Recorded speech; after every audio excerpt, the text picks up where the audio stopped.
एक समय की बात है, हरे भरे खेतों वाले एक गांव में एक अमीर सेठ रहता था। उसका दिल राई के दाने जितना छोटा था। सेठ अपनी सारी दौलत इकट्ठा करता था और कभी किसी जरूरतमंद के साथ एक निवाला भी शेयर नहीं करता था। हर दिन सेठ अपना सामान बेचने के लिए पास के गांव जाता था। वो भूखे बच्चों और संघर्ष कर रहे परिवारों के पास से गुजरता था। उनकी हालत पर जरा भी ध्यान नहीं देता था। गांव वाले उसकी कंजूसी के बारे में फुसफुसाते थे, लेकिन सेठ ने कोई ध्यान नहीं दिया।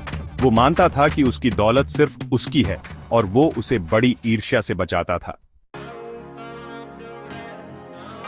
गर्मियों के एक दिन सेठ गांव से लौट रहा था। उसका पेट भूख से कड़कड़ा रहा था।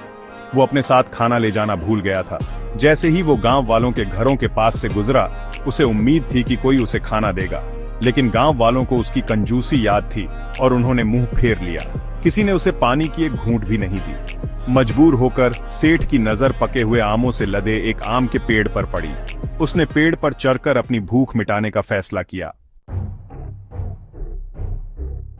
जैसे ही सेठ बड़ी मुश्किल से पेड़ पर चढ़ा, उसे डर का एहसास हुआ। डालियां कमजोर थीं और वो गिर सकता था। अपनी मजबूरी में उसने आंखें बंद कर लीं और भगवान से प्रार्थना की, हे भगवान, कृपया मुझे बचा लो। अगर मैं सुरक्षित नीचे उतर गया तो मैं 10 ब्राह्मणों को राजाओं जैसा खाना खिलाने का वादा करता हूं। उसने कसम खाई। सेठ सच में मानता था कि भगवान उसके झूठे वादे से बेवकूफ बन जाएंगे। सेठ को पता नहीं था कि एक चालाक ब्राह्मण और उसकी पत्नी उसी पेड़ के नीचे आराम कर रहे थे। उन्होंने सेठ की बेबसी भरी प्रार्थना सुनी थी और उसकी बेशर्मी पर खैर हंस दिए। ब्राह्मण की पत्नी ने फुसफुसाते हुए कहा, चलो इस लालची आदमी को ऐसा सबक सिखाते हैं कि वो जिंदगी भर न भूले। ब्राह्मण ने सहमति में सिर हिलाया और पता है, जल्दी से एक प्लान बनाया। जैसे ही सेठ पेड़ से नीचे उतरा, ब्राह्मण उसके पास एक बड़ी सी मुस्कान के साथ आया। मेरे प्यारे दोस्त, उसने कहा, हमने भगवान से किया आपका दिल से निकला वादा सुना है। हम ब्राह्मण हैं और हम दावत के आपके नेक निमंत्रण को स्वीकार करते हैं। सेठ डर गया। उसने अपना वादा तोड़ने की कोशिश की, लेकिन ब्राह्मण जिद पर अड़ा रहा।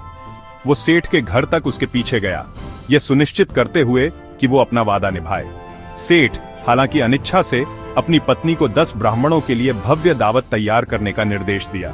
हालांकि चालाक ब्राह्मण की आस्तीन में एक और चाल थी। उसने चुपके से कई और ब्राह्मणों को दावत में बुला लिया। सेठ की पत्नी अपने पति के झूठे वादे से अनजान सभी की सेवा बड़े प्यार और उदारता से की। जब सेठ ने अपने दरवाजे पर ब्राह्मणों की भीड़ देखी तो वो गुस्से से आग बबूला हो गया। उसने चालाक ब्राह्मण का सामना किया, जो बस मुस्कुराया और बोला, आपने भगवान से वादा किया था और उन्होंने अपने दूतों को आपकी उदारता में शामिल होने के लिए भेजा है। सेठ अवाक रह गया। उसे एहसास हुआ, शायद थोड़ा देर से, कि उसका लालच उसी पर भारी पड़ गया। उस दिन से सेठ ने दया और उदारता का महत्व सीखा। उसने अपनी दौलत जरूरतमंदों के साथ बांटना शुरू कर दिया और अपने अच्छे कामों के लिए जाना जाने लगा। बदले में गांव वालों ने उस पर सम्मान और प्यार बरसाया, यह साबित करते हुए कि दूसरों की मदद करना हमेशा दौलत जमा करने से ज्यादा फायदेमंद होता है।